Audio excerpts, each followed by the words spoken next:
দেশৰ বিভিন্ন প্ৰান্তত পাৰাস্তম্ভ 50 ডিগ্ৰী সেন্টিগ্ৰেড পৰ্যন্ত বৃদ্ধি হৈছে আৰু প্ৰচণ্ড গৰমত এক ভয়াৱহ পৰিস্থিতিৰ সৃষ্টি হৈছে সমগ্ৰ দেশতে কেইবাটাও প্ৰান্তত 50 ডিগ্ৰী সেলসিয়াছৰ ঘৰ ইতিমধ্যে তাপমাত্ৰাই অতিক্ৰম কৰিছে আৰু গ্ৰীষ্ম প্ৰবাহৰ বাবে বিভিন্ন ৰাজ্যত বিভিন্ন ধৰণৰ নিৰ্দেশনা জাৰি কৰা হৈছে বতৰ বিজ্ঞান বিভাগে ৰেড এলাৰ্ট জাৰি কৰিছে জনাব বিচাৰিছো সবিশেষ বাতৰি মুহূৰ্তত ইছান নিউজৰ দৰ্শকসকলক কেতবোৰ বিশেষ নিৰ্দেশনা জাৰি কৰা হৈছে প্ৰচণ্ড গৰমে যেহেতু সমগ্ৰ দেশতে ভয়াৱহ পৰিস্থিতিৰ সৃষ্টি কৰিছে দেশৰ কেইবাটাও প্ৰান্তত 50 ডিগ্ৰী সেলসিয়াছৰ ঘৰ ইতিমধ্যে অতিক্ৰম কৰিছে তাপমাত্ৰাই গ্ৰীষ্ম প্ৰবাহৰ বাবে কেইবাখনো জিলাত ৰেড এলাৰ্ট জাৰি কৰিছে বতৰ বিজ্ঞান কেন্দ্ৰই দেশৰ বিভিন্ন প্ৰান্ততো ইতিমধ্যে এলাৰ্ট জাৰি কৰা হৈছে অহা 5 দিনলৈ কেইবাখনো ৰাজ্যত বৃদ্ধি পাব গৰম দিল্লী পঞ্জাব হাৰিয়ানা চণ্ডীগড় ৰাজস্থান উত্তৰ প্ৰদেশত ৰেড এলাৰ্ট জাৰি কৰা হৈছে উত্তৰ ভাৰতত ৰেড এলাৰ্ট জাৰি কৰা হৈছে কেইবাখনো ৰাজ্যত আনহাতে অসমতো যি প্ৰচণ্ড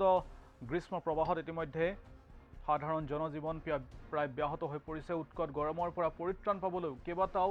পৰামৰ্শ আগবঢ়াইছে ৰাজ্য চৰকাৰে পৰ্যাপ্ত পৰিমাণে পানী খাবলৈ আহ্বান জনাইছে ৰাজ্য চৰকাৰে নেমু চৰ্বত থেকেৰাৰ চৰ্বত মৌচুমী ৰস বেলৰ ৰস খাবলৈ আহ্বান জনোৱা হৈছে ইতিমধ্যে ৰাজ্যৰ কাৰ্যালয়সমূহত পানীৰ বাবে বিশেষ ব্যৱস্থা কৰিবলৈ নিৰ্দেশনা দিয়া হৈছে সমগ্ৰ দেশতে ইতিমধ্যে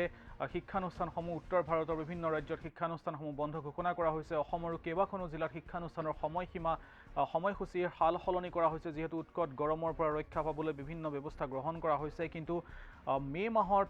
যি ধৰণৰ বতৰৰ ৰূপ দেখিবলৈ পোৱা গৈছে সকলোৱে আশংকা কৰিছে অনাগত দিনত এই তাপমাত্ৰা বৃদ্ধি হ'ব গ্ৰীষ্ম প্ৰবাহ বৃদ্ধি হ'ব আৰু অভাৱনীয় হাৰত এই গ্ৰীষ্ম প্ৰবাহ দেখিবলৈ পোৱা গৈছে তাৰ বাবে ৰাজ্য চৰকাৰে বিভিন্ন আহ্বান জনাইছে এক বিশেষ জাননী এক বিশেষ বাৰ্তা প্ৰেৰণ কৰিছে ৰাজ্য চৰকাৰৰ তৰফৰ পৰা জনতাৰ চৰকাৰ পেজত এই ধৰণৰ বিজ্ঞাপন প্ৰকাশ কৰি চৰকাৰে আহ্বান জনাইছে পৰাপক্ষত দুপৰীয়া 12 বজাৰ পৰা আবেলি 3 বজাৰ ভিতৰত সূৰ্যৰ কিৰণ পৰিহাৰ কৰিবলৈ আহ্বান জনাইছে পৰ্যাপ্ত পৰিমাণৰ পানী সেৱন কৰিবলৈ আহ্বান জনাইছে নেমুৰ চৰ্বত থেকেৰাৰ চৰ্বত মৌচুমী ৰস বেলৰ ৰস আদি সেৱন কৰিবলৈ কোৱা হৈছে জীৱ-জন্তুক পৰ্যাপ্ত পৰিমাণৰ পানী খাবলৈ পানীৰ খুৱাবলৈ আহ্বান জনোৱা হৈছে পাতল ৰঙৰ কপাহী বস্ত্ৰ পৰিধান কৰিবলৈ আহ্বান জনোৱা হৈছে সানগ্লাস ছাতি সানস্ক্ৰিন ইত্যাদিৰ ব্যৱহাৰ কৰিবলৈ কোৱা হৈছে উচ্চ প্ৰটিনযুক্ত আৰু বেয়া হৈ যোৱা খাদ্য পৰিহাৰ কৰিবলৈ কোৱা হৈছে ঘৰৰ খিৰিকীত ডাঠ পৰ্দাৰ ব্যৱহাৰ কৰিবলৈ কোৱা হৈছে শিশু আৰু পোহনীয়া জন্তুক বন্ধ বাহনৰ ভিতৰত এৰি থৈ যোৱাৰ অভ্যাস পৰিহাৰ কৰিবলৈ আহ্বান জনাইছে অসুস্থ অনুভৱ কৰিলে চিকিৎসকৰ পৰামৰ্শ ল'বলৈ আহ্বান জনাইছে ৰাজ্য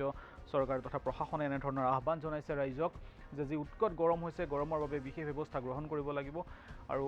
যদিহে অসুস্থ অনুভৱ কৰে তেনেহ'লে চিকিৎসকৰ পৰামৰ্শ ল'বলৈ আহ্বান জনোৱা হৈছে শিশু আৰু পোহনীয়া জন্তুক বন্ধ বাহনৰ ভিতৰত এৰি থৈ যোৱাৰ অভ্যাস ত্যাগ কৰিবলৈ কোৱা হৈছে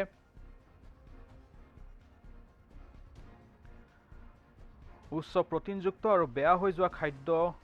পৰিহাৰ কৰিবলৈ আহ্বান জনোৱা হৈছে জীৱ-জন্তুক পৰ্যাপ্ত পৰিমাণৰ পানী খুৱাবলৈ কোৱা হৈছে ফলৰ ৰস নেমুৰ চৰ্বত আদি গ্ৰহণ কৰিবলৈ কোৱা হৈছে পৰ্যাপ্ত পৰিমাণৰ পানী সেৱন কৰিবলৈ কোৱা হৈছে যিহেতু প্ৰচণ্ড গ্ৰীষ্ম প্ৰবাহে সমগ্ৰ দেশতে এক অভাৱনীয় ৰূপ ধাৰণ কৰিছে দেশৰ বিভিন্ন প্ৰান্তত প্ৰায় 50 ডিগ্ৰী পৰ্যন্ত উষ্ণতা বৃদ্ধি হৈছে বিশেষকৈ উত্তৰ ভাৰত আৰু মধ্য ভাৰতত প্ৰচণ্ড গ্ৰীষ্ম প্ৰবাহ দেখিবলৈ পোৱা গৈছে আৰু অভাৱনীয় এই গৰমত ইতিমধ্যে জনজীৱন প্ৰায় ব্যাহত হৈ পৰিছে উত্তৰ ভাৰতৰ কেইবাখনো ৰাজ্যত ইতিমধ্যে শিক্ষানুষ্ঠান কাৰ্যালয় আদি বন্ধ ঘোষণা কৰা হৈছে আনহাতে অসমৰো কেইবাখনো জিলাত শিক্ষানুষ্ঠানৰ সময়সীমা হাল সলনি কৰা হৈছে সময়সূচী হাল সলনি কৰা হৈছে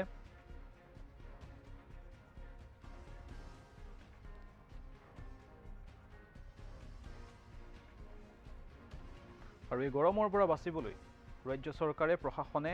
আহ্বান জনাইছে কেতবোৰ আহ্বান জনাইছে ৰাইজক পৰাপক্ষত দুপৰীয়া 12 বজাৰ পৰা আবেলি 3 বজাৰ ভিতৰত সূৰ্যৰ কিৰণ পৰিহাৰ কৰিবলৈ আহ্বান জনোৱা হৈছে পৰ্যাপ্ত পৰিমাণৰ পানী সেৱন কৰিবলৈ পৰামৰ্শ দিয়া হৈছে নেমুৰ চৰ্বত থেকেৰা চৰ্বত মৌচুমী ৰস বেলৰ ৰস আদি সেৱন কৰিবলৈ আহ্বান জনাইছে ৰাজ্য চৰকাৰে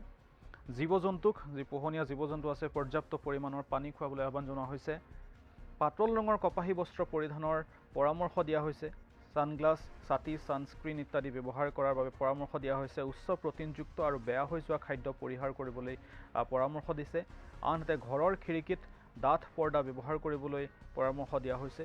শিশু আৰু পোহনীয়া জন্তুক বন্ধ বাহনৰ ভিতৰত এৰি থৈ যোৱাৰ অভ্যাস পৰিহাৰ কৰিবলৈ আহ্বান জনাইছে ৰাজ্য চৰকাৰে। যিহেতু কিছুদিনৰ পূৰ্বে তেনে এক মৰ্মান্তিক ঘটনা সংঘটিত হৈছিল। এটি শিশু বন্ধ গাড়ীৰ ভিতৰত থৈ যোৱাৰ বাবে শিশুটিৰ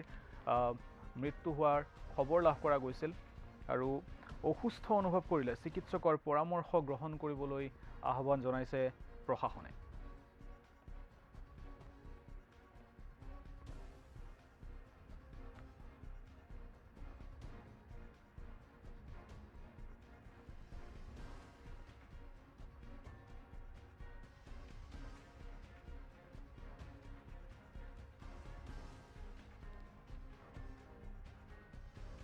আনহাতে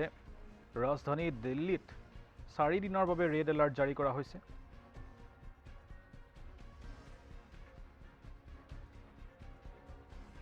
গৰমৰ সমান্তৰালকৈ বিদ্যুতৰ চাহিদা প্ৰায় 20% পৰ্যন্ত বৃদ্ধি হৈছে ৰাজধানী দিল্লীত। উত্তৰ ভাৰতত প্ৰায় 50 ডিগ্ৰী চেলছিয়াছ পৰ্যন্ত উষ্ণতা বৃদ্ধি হৈছে।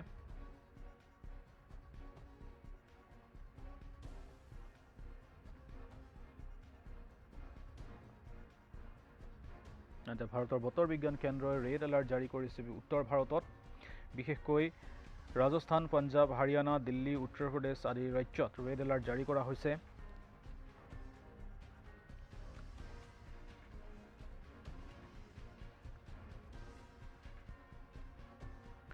আনহাতে অনাগত 4 দিনলৈকে উত্তৰ ভাৰতৰ কেতবোৰ ৰাজ্যত এই গ্ৰীষ্ম প্ৰৱাহ অব্যাহত থাকিব বুলি বতৰ বিজ্ঞান কেন্দ্ৰই সদৰি কৰিছে।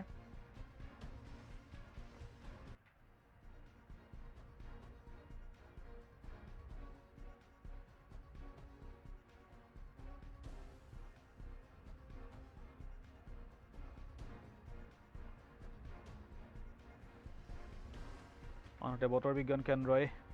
জাৰি কৰা জাননীত সতৰ্কবাণী জাৰি কৰা হৈছে। যিহেতু শিশু আৰু বয়োজ্যেষ্ঠ লোকসকল হিট ষ্ট্ৰোকত আক্ৰান্ত হোৱাৰ সম্ভাৱনা বেছি, গতিকে ৰেড এলাৰ্ট জাৰি কৰিছে। সকলোকে গৰমৰ পৰা ৰক্ষা পাবলৈ বিশেষ ব্যৱস্থা গ্ৰহণ কৰিবলৈ পৰামৰ্শ আগবঢ়োৱা হৈছে। ভাৰতৰ বতৰ বিজ্ঞান কেন্দ্ৰই ইতিমধ্যে এই উত্তৰ ভাৰতৰ কেতবোৰ ৰাজ্যত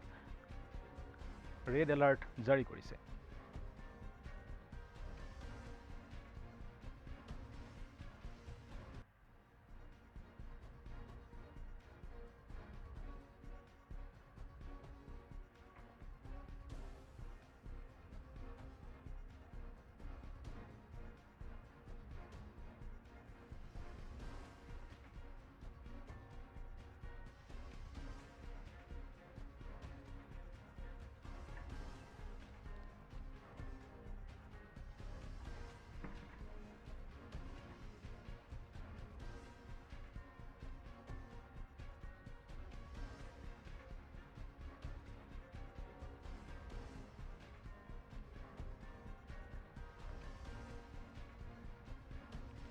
আনহাতে অসমতো যি উষ্ণতা, সেই উষ্ণতা প্ৰায় 37 ডিগ্ৰী পৰ্যন্ত বৃদ্ধি হৈছে। মানে অসমৰ কেইবাখনো জিলাত শিক্ষানুষ্ঠানৰ যি সময়সূচী সেয়া সাল সলনি কৰা হৈছে। আনহাতে ৰাজ্য চৰকাৰে আহ্বান জনাইছে ৰাজ্যক, পৰামৰ্শ আগবঢ়াইছে গৰমৰ পৰা বাচি থাকিবলৈ। দুপৰীয়া 12 বজাৰ পৰা আবেলি 3 বজাৰ ভিতৰত সূৰ্যৰ কিৰণ পৰিহাৰ কৰিবলৈ পৰামৰ্শ আগবঢ়াইছে। পৰ্যাপ্ত পৰিমাণৰ পানী সেৱন কৰাৰ লগতে উচ্চ প্ৰটিনযুক্ত আৰু বেয়া হৈ যোৱা খাদ্য পৰিহাৰ কৰিবলৈ পৰামৰ্শ আগবঢ়াইছে। ইয়াৰ উপৰিও জীৱ জন্তুক পৰ্যাপ্ত পৰিমাণৰ পানী খুৱাবৰ বাবে আহ্বান জনোৱা হৈছে, পৰামৰ্শ আগবঢ়াইছে। সমান্তৰালভাৱে অসুস্থ অনুভৱ কৰিলে তাৎক্ষণিকভাৱে চিকিৎসকৰ পৰামৰ্শ গ্ৰহণ কৰিবলৈও আহ্বান জনাইছে ৰাজ্য চৰকাৰে। আনহাতে শিশু আৰু পোহনীয়া জন্তুক বন্ধ বাহনৰ ভিতৰত এৰি থৈ যোৱাৰ অভ্যাস পৰিহাৰ কৰিবলৈ আহ্বান জনাইছে।